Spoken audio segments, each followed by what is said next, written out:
여러분 안녕하세요. 안식일을 기억하여 거룩히 지키기 위하여 시간을 구별하신 우리 모든 성도님들 위해 하나님께서 허락하시는 참된 쉼과 참된 평안이 함께하기를 간절히 기원합니다. 오늘은 예수님의 기도 두 번째 시간으로 함께 은혜를 나누려고 합니다. 본문 말씀으로는 요한복음 17장 6절부터 11절까지 있는 말씀을 함께 보시겠습니다. 하나님의 말씀 요한복음 17장 6절부터 11절까지 있는 말씀 제가 봉독해 올릴 때에 눈으로 따라 읽어주시기 바랍니다. 요한복음 17장 6절입니다. 세상 중에서 내게 주신 사람들에게 내가 아버지의 이름을 나타내었나이다. 그들은 아버지의 것이었는데 내게 주셨으며 그들은 아버지의 말씀을 지키었나이다. 지금 그들은 아버지께서 내게 주신 것이 다 아버지께로부터 온 것인 줄 알았나이다. 나는 아버지께서 내게 주신 말씀들을 그들에게 주었사오며 그들은 이것을 받고 내가 아버지께로부터 나온 줄을 참으로 아오며 아버지께서 나를 보내신 줄도 믿었사옵나이다. 내가 그들을 위하여 비옵나니 내가 비옵는 것은 세상을 위함이 아니요 내게 주신 자들을 위함이니이다. 그들은 아버지의 것이로소이다. 내 것은 다 아버지의 것이요 아버지의 것은 내 것이온데 내가 그들로 말미암아 영광을 받았나이다. 나는 세상에 더 있지 아니하오나 그들은 세상에 있사옵고 나는 아버지께로 가옵나니 거룩하신 아버지여 내게 주신 아버지의 이름으로 그들을 보존하사 우리와 같이 그들도 하나가 되게 하옵소서. 아멘. 예수님께서는 앞서서 자신을 위한 기도를 하신 이후에 이제 제자들을 위한 기도를 이어나가셨습니다. 그런데 이 기도 속에서 제자들을 자신의 이름으로 정말로 예수님의 말로 제자라고 칭하고 있지 않는 모습을 우리 보고 있죠. 이들을 예수님께서는 뭐라고 부르고 계시나요? 성경에 보면 예수님께서는 세상 중에서 내게 주신 사람들이라고 표현을 하고 있습니다. 예수님에게 있어서 제자들은 결국 하나님께서 이 세상 중에 예수님께 주신 사람이라는 것이죠. 이것을 우리가 쉽게 이야기해 보자면 세상과 구별된 사람들이라고 볼 수 있을 것입니다. 근데 한번 생각을 해봅시다. 구별된 자, 구별된 사람이라는 것은 우리가 무언가 더 준비된 사람이거나 혹은 더 능력 있는 존재로 느껴질 수 있습니다. 그리고 더 성화된 품성을 가졌을 것 같고 더 성숙한 사람으로 생각해 볼 수 있죠. 그런데 예수님의 제자들의 모습은 어떠했나요? 어떤 한 제자는 매우 다혈질적인 성격을 가졌으며 어떤 한 제자는 돈을 매우 밝히기도 했습니다. 그리고 어떤 제자들은 자리를 탐하고 있었죠. 그 외에는 세리였던 제자도 있었고 열심당원으로 있던 제자들도 있었습니다. 예수님의 12제자 중에 상당히 많은 수가 또 업으로 일을 했었죠. 어떻게 보면 그 당시의 평균일 수도 있고 어떻게 보면 비주류의 사람들이 모여 있었을 수도 있습니다. 그런데 그들을 예수님께서는 제자로 부르시고 세상 중에서 내게 주신 사람들이라고 이야기하고 계신 것입니다. 보통 구별되었다라고 하면 더 귀한 것을 이야기하기 마련이죠. 사람으로 따지면 어떠한 더 빛나는 존재, 돈을 더 많이 가졌거나 세상적으로 우리 사람들이 우러러 볼 만한 높은 자리에 오른 사람으로 보일 수 있습니다. 아니면 학자로서 많은 것을 배운 사람이거나 아니면 정말로 다른 사람들로부터 존경받을 만한 성품을 가진 사람이어야 할 것 같습니다. 하지만 예수님은 어딘가 조금 부족한 사람들 혹은 결함이 있을 것 같은 사람들을 불러 모으시고 그들을 제자라 칭해 주신 것이죠. 예수님은 그들이 돈이 얼마 있건 학식이 얼마나 되었건 그들이 세상에 어떤 지위에 올라 있던 간에 그것을 전혀 신경 쓰지 않으셨다는 것입니다. 그런 것들이 그들을 예수님의 제자로 만들어주지 못했다라는 것이죠. 그렇다면 12명의 제자가 어떻게 예수님께 부름을 받을 수 있었을까요? 그것은 매우 간단합니다. 그것은 바로 아버지 하나님과 예수 그리스도의 은혜 덕분이었죠. 인간의 능력이 그들을 예수님의 제자로 만든 것이 아니라 그저 하나님의 은혜가 함께했기에 그들이 제자로 부르심을 받았던 것입니다. 이 이야기는, 이 그들의 부르심은 우리에게 기쁨이 되고 희망이 됩니다. 왜냐하면 우리도 예수님의 제자가 될 수 있기 때문이죠. 그것은 바로 하나님의 은혜로 말입니다. 이것을 너무나도 잘 알고 있던 바울은 이렇게 이야기했죠. 그러나 내가 나 된 것은 하나님의 은혜로 된 것이니 내게 주신 그의 은혜가 헛되지 아니하여 내가 모든 사도보다 더 많이 수고하였으나 내가 한 것이 아니요 오직 나와 함께 하신 하나님의 은혜로다. 우리 모두 예수 그리스도의 은혜로 예수의 제자 되어 살아가는 우리 모두가 되기를 간절히 바랍니다. 예수님의 기도를 보면 우리가 볼 수 있는 반복되어지는 말씀이 있습니다. 그것은 바로 아버지라고 부르는 것인데요. 예수님은 제자들을 이야기하시면서도 말씀하셨죠.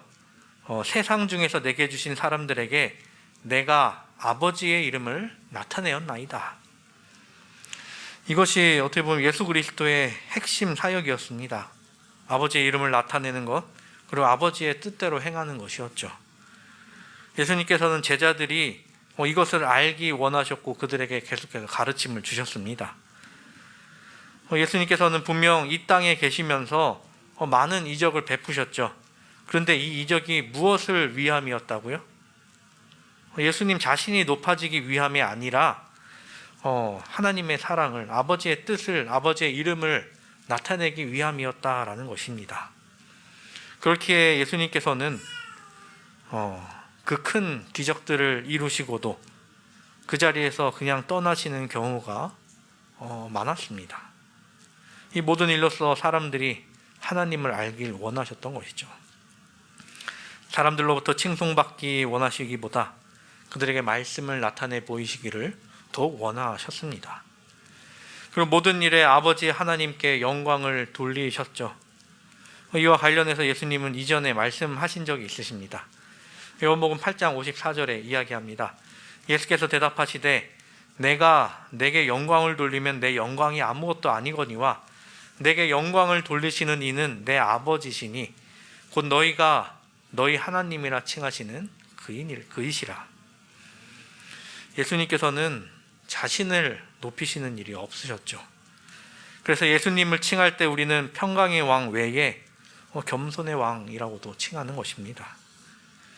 근데 우리는 예수님을 따른다고 예수님의 제자라고 하면서 자신을 높이는 경우가 종종 있다는 것입니다. 어떤 사람들은 하나님의 영광을 위해 한다 하지만 결국 그 모든 것이 자신에게 영광을 돌리게 만들려고 하는 사람들이 있다는 것이죠. 우리는 그리스도인으로서 또 예수 그리스도의 제자로서 예수님과 같이 하나님께 영광 돌리는 삶을 살게 되기를 간절히 바랍니다. 우리의 삶 속에서 나 자신보다 하나님이 나타나는 삶을 살아 진정 하나님께서 이끄시는 삶을 사는 우리 모두가 되기를 간절히 바랍니다. 이어서 보면 예수님께서 제자들에게 당부 아닌 당부를 하고 계신 모습을 우리가 볼 수 있는데요. 오늘 본문의 8절을 보겠습니다. 나는 아버지께서 내게 주신 말씀들을 그들에게 주었사오며 그들은 이것을 받고 내가 아버지께로부터 나온 줄을 참으로 아오며 아버지께서 나를 보내신 줄도 믿었사옵나이다. 예수님께서 세상 중에서 내게 주신 사람들을 위해 주신 것에 대해서 이야기를 하고 있는데요. 그것은 바로 아버지께서 내게 주신 말씀이라는 표현을 하시죠. 예수님께서는 이제 자신 없이 예수님 없이 살아가야 하는 제자들에게 주신 것이 거의 말씀이었다는 것입니다.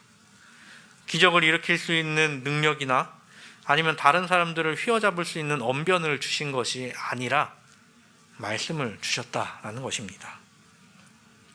이 말씀이 무엇일까요? 이것에 대해 모르면 왜 하필 말씀이냐, 다른 것들도 많은데 왜 하필이면 말씀이냐라고 이야기할 수 있습니다. 그런데 이 말씀인 이유가 분명 있는 것이죠. 우리가 이 요한복음에 대해서 함께 나눌 때에 요한복음 1장 1절에 대해서도 나눴습니다. 요한복음 1장 1절은 이야기하죠. 태초에 말씀이 계시니라. 이 말씀이 하나님과 함께 계셨으니 이 말씀은 곧 하나님이시니라. 여기에서의 말씀은 우리가 원어로 로고스로 이야기한다고 이야기 나눴습니다. 만물의 근원이 이에서 왔죠. 하나님이 세상을 말씀으로 창조하셨기 때문이죠. 이 말씀은 하나님으로부터 왔기에 그 능력이 말씀이었고 하나님이 이 말씀이었다는 것입니다. 이것을 너무나도 잘 알고 있던 바울은 또 이렇게 이야기합니다. 하나님의 말씀은 살아있고 활력이 있어 좌우의 날선 어떤 것보다도 예리하여 혼과 영과 및 관절과 골수를 찔러 쪼개기까지 하며 또 마음의 생각과 뜻을 판단하나니. 예수님께서 제자들에게 말씀을 주신 것은 하나님을 그들에게 준 것, 능력을 준 것이나 다름없었던 것입니다. 예수님께서는 광야에서 사단에게 시험을 당하실 때 그 사단을 물리칠 때에 역시 말씀을 인용하셨죠. 그 첫 번째 신명기서를 인용하시면서 이야기하십니다. 사람이 떡으로만 살 것이 아니요 여호와의 입에서 나오는 모든 말씀으로 살리라. 그리고 예수님은 본인을 나는 내가 곧 생명의 떡이니라 라고 표현을 하시기도 하셨습니다. 이렇기에 예수님께서는 제자들에게 그리고 제자된 우리에게 말씀을 주신 것입니다. 그렇다면 예수님께서 우리에게 말씀을 주셨는데 우리는 이 말씀을 어떻게 해야 할까요?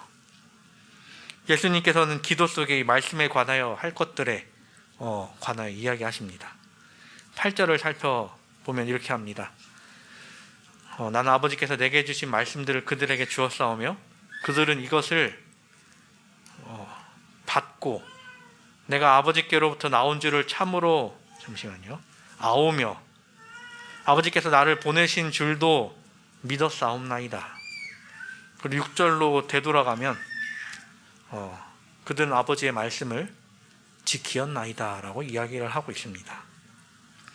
하나님의 말씀을 받고 또 알고 믿는 것 그리고 지키는 것까지 보면 총 4가지가 제자된 우리에게 필요한 것임을 이야기하고 계신 것 같습니다.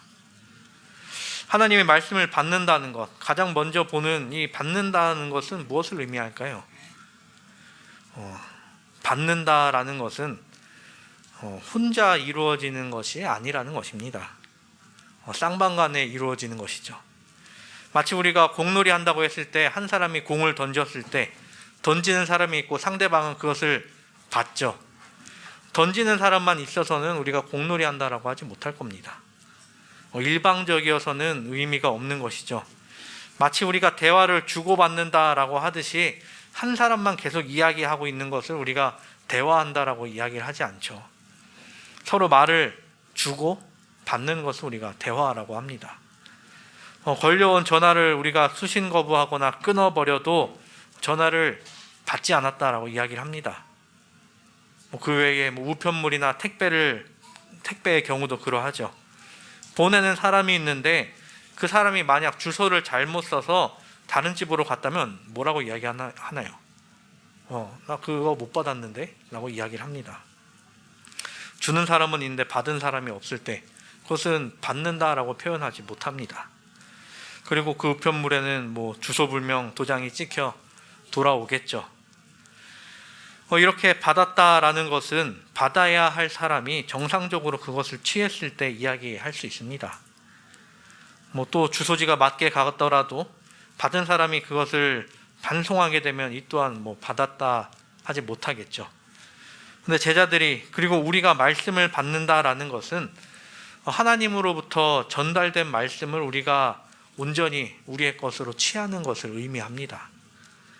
그저 우리가 성경책을 가졌다라고 해서 우리가 말씀을 받았다라고 하는 것이 아니라 하나님께서 우리를 위해 전하고 계신 메시지를 우리가 읽고 보고 그것에 대해서 느꼈을 때 그것을 우리가 받았다라고 표현할 수 있는 것입니다.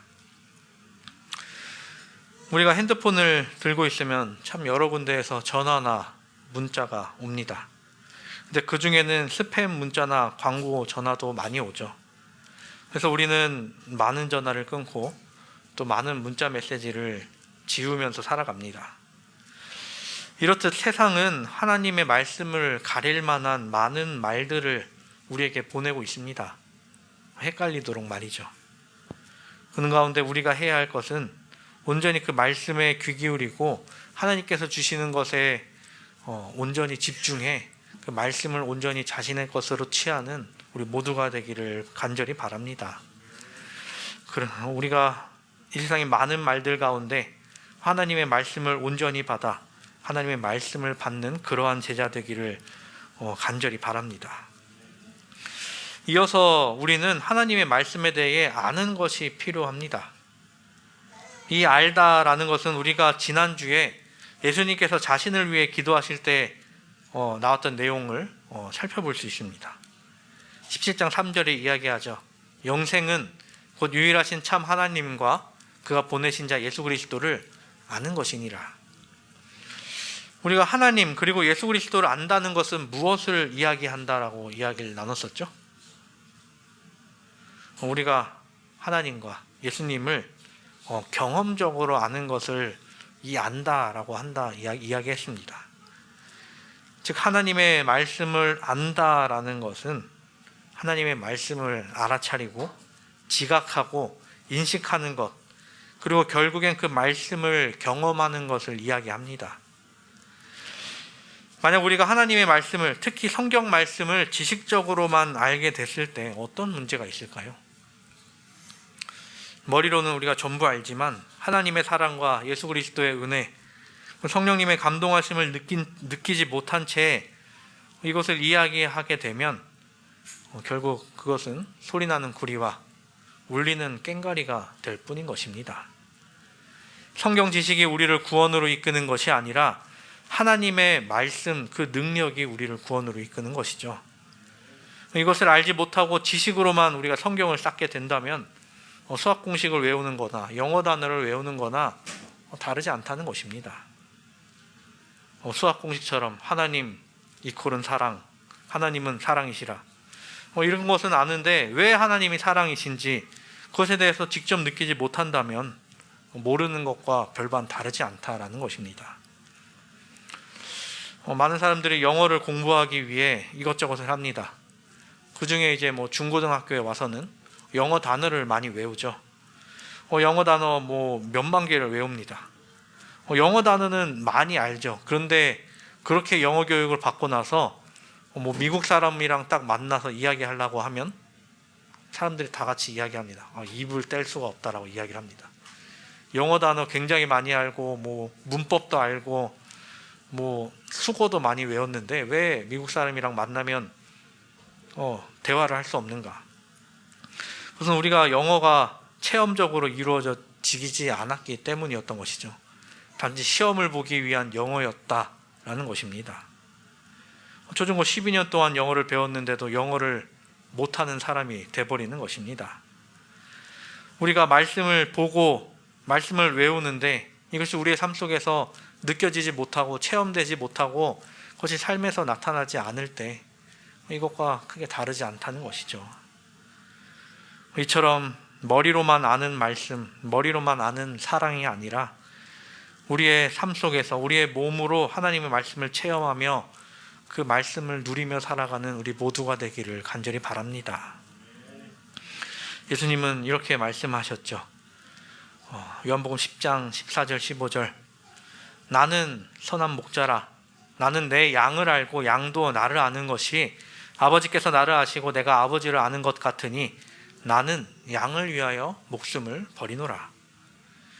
예수님만 우리를 아는 것이 아니라 우리도 예수님을 알아야 하는 것이죠. 목자가 자신이 지켜야 할 양을 당연히 압니다. 그런데 양도 자신이 따라가야 할 목자를 알아야 한다는 것이죠. 근데 그 목자가 양을 위해 무엇까지 한다고요? 목숨까지 버린다라고 이야기를 합니다. 말 그대로 예수님께서는 양들을 위해, 사람을 위해 십자가를 매심으로 이 말씀을 이루어내셨습니다. 그렇게 그리스도의 양된 우리가, 그리스도의 제자된 우리가 하나님의 말씀을 우리의 삶으로 체험적으로 알아가며 살아가는 우리 모두가 되기를 간절히 바랍니다.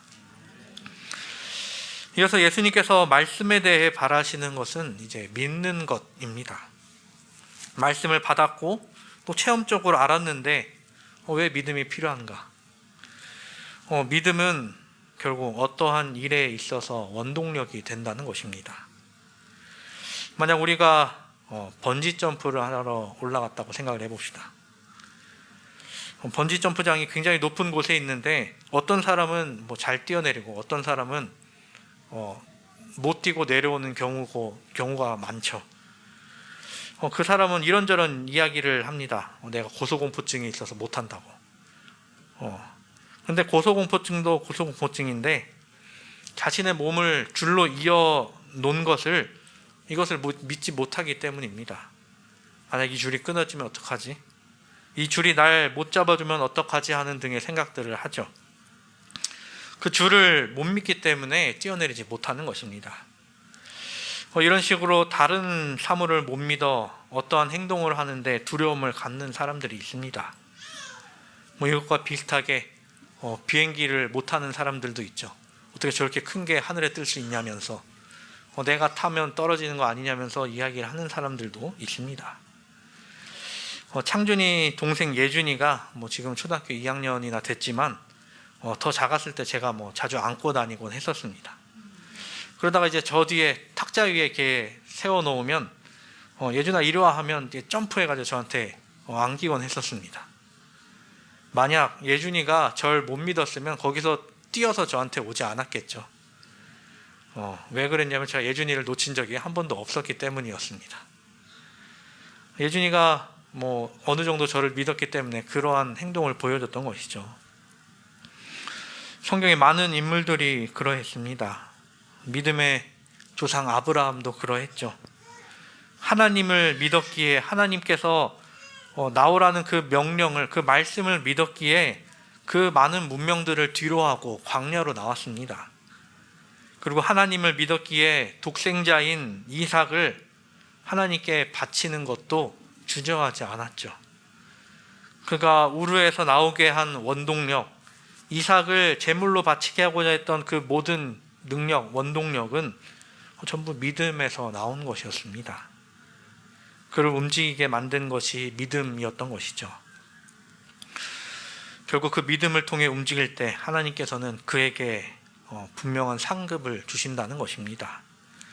그래서 바울은 이렇게 이야기합니다. 믿음이 없이는 하나님을 기쁘시게 하지 못하나니 하나님께 나아가는 자는 반드시 그가 계신 것과 또한 그가 자기를 찾는 자들에게 상 주시는 이심을 믿어야 할지니라. 우리가 하나님을 그리고 하나님의 말씀을 믿음으로 예수 그리스도의 제자됨을 이루어 나가게 되기를 간절히 바랍니다.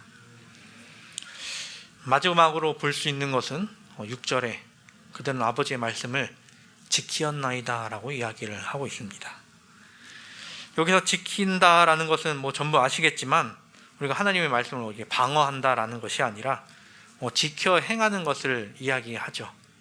쉽게 이야기하면 순종하는 것을 이야기합니다.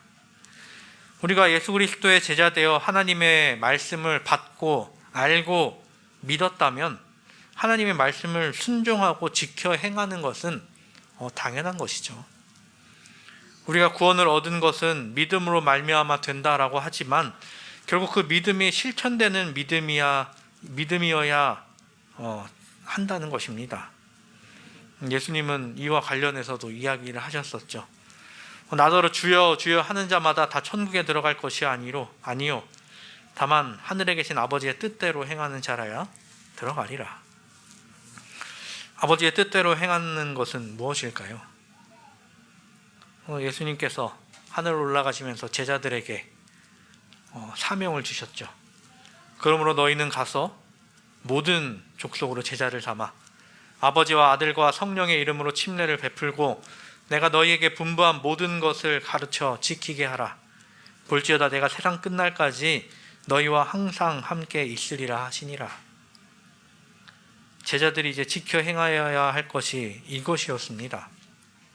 모든 민족으로 제자를 삼아 아버지와 아들과 성령의 이름으로 침례를 베풀고 예수님께서 분부한 모든 것을 가르쳐 지키게 하는 것. 우리가 예수님의 제자 되었듯이 우리 역시 다른 사람을 제자로 만드는 것, 다른 이들을 예수님의 제자로 이끄는 것, 그리고 그들의 침례를 받고 구원에 이르게 하고 그 모든 말씀을 또 지켜 행하게 하는 것, 이것이 우리가 해야 할 일이라는 것입니다. 예수님의 제자들이 그러했듯이 우리도 예수님의 제자라면 이 모든 것들을 해야 하는 것이 마땅한 것이죠. 사랑하는 우리 성도 여러분, 우리가 예수 그리스도의 제자가 되는 것, 하나님의 은혜 덕분에 가능한 일이며 이것이 하나님의 뜻입니다. 이것이 예수님께서 이 땅에 오신 이유였고 예수님께서 십자가에 달리신 모든 것이었습니다. 화이트 선지자는 우리에게 이렇게 이야기합니다. 이와 같이 신적인 권위를 지닌 자의 언어로서 그리스도께서는 당신의 선택된 교회를 아버지의 팔에 위탁하셨다. 성별된 대제사장으로서 그분은 당신의 백성들을 위해 중재하신다. 충실한 목자로서 그분은 강하고도 확실한 피난처로 곧 전능하신 자의 그늘 아래로 당신의 양무리를 모으신다. 그분에게는 사단과의 마지막 투쟁이 기다리고 있으며 그분은 이 투쟁을 맞으려고 나가신다. 예수님께서 이 기도를 하신 뒤에 표현이었습니다. 예수님께서는 투쟁을 위해 투쟁을 맞으시려고 나아가신다 라고 합니다. 근데 예수님께서 맞으시는 그 투쟁, 우리도 그곳에 임한다라는 것이죠. 그 싸움에 있어서 우리에게 무기가 되는 것이 무엇입니까? 그것이 바로 하나님의 말씀이라는 것입니다. 우리가 하나님의 말씀을 받고 알고 믿고 지킬 때 우리는 결코 세상에 그리고 사단에 패하지 않을 것입니다. 그래서 예수님은 오늘 본문 마지막에 이렇게 이야기하십니다. 내가 그들을 위하여 비옵나니 내가 비옵는 것은 세상을 위함이 아니요 내게 주신 자들을 위함이니이다. 그들은 아버지의 것이로소이다. 내 것은 다 아버지의 것이요 아버지의 것은 내 것이온데 내가 그들로 말미암아 영광을 받았나이다. 나는 세상에 더 있지 아니하오나 그들은 세상에 있사옵고 나는 아버지께로 가옵나니 거룩하신 아버지여 내게 주신 아버지의 이름으로 그들을 보전하사 우리와 같이 그들도 하나가 되게 하옵소서. 한낱 죄인으로 살아갈 수밖에 없는 우리를 예수님께서는 하나님의 것으로 또 자신의 것으로 칭하사 우리를 통해 무엇을 받으셨다고요? 영광을 받으셨다라고 이야기를 하십니다. 우리들은 죄인인데 죄인을 통해 영광 받으시겠다고 하시는 분이 우리 예수님이시라는 것입니다. 이 얼마나 우리에게 큰 기쁨이 되고 우리에게 은혜가 됩니까? 이 은혜를 받은 우리는 당연히 그에 합당한 삶을 살아야 하는 것이 마땅한 것이죠. 그에 합당한 삶이란 예수님께서 우리를 위해 기도하신 것처럼 우리가 함께 말씀을 나눈 대로 하나님의 말씀을 받고 알고 믿고 지켜 행하는 삶입니다. 하나님의 말씀을 항상 우리가 사모하며 하나님의 말씀으로 무장해 이 마지막 때에 하나님의 말씀으로 승리하는 우리 모두가 되기를 간절히 바랍니다. 예수님께서 우리를 위해 기도해 주신 것에 모든 은혜에 감사하는 삶을 살며 그에 합당한 삶을 사는 우리 모두가 되기를 바라며 말씀을 줄이겠습니다.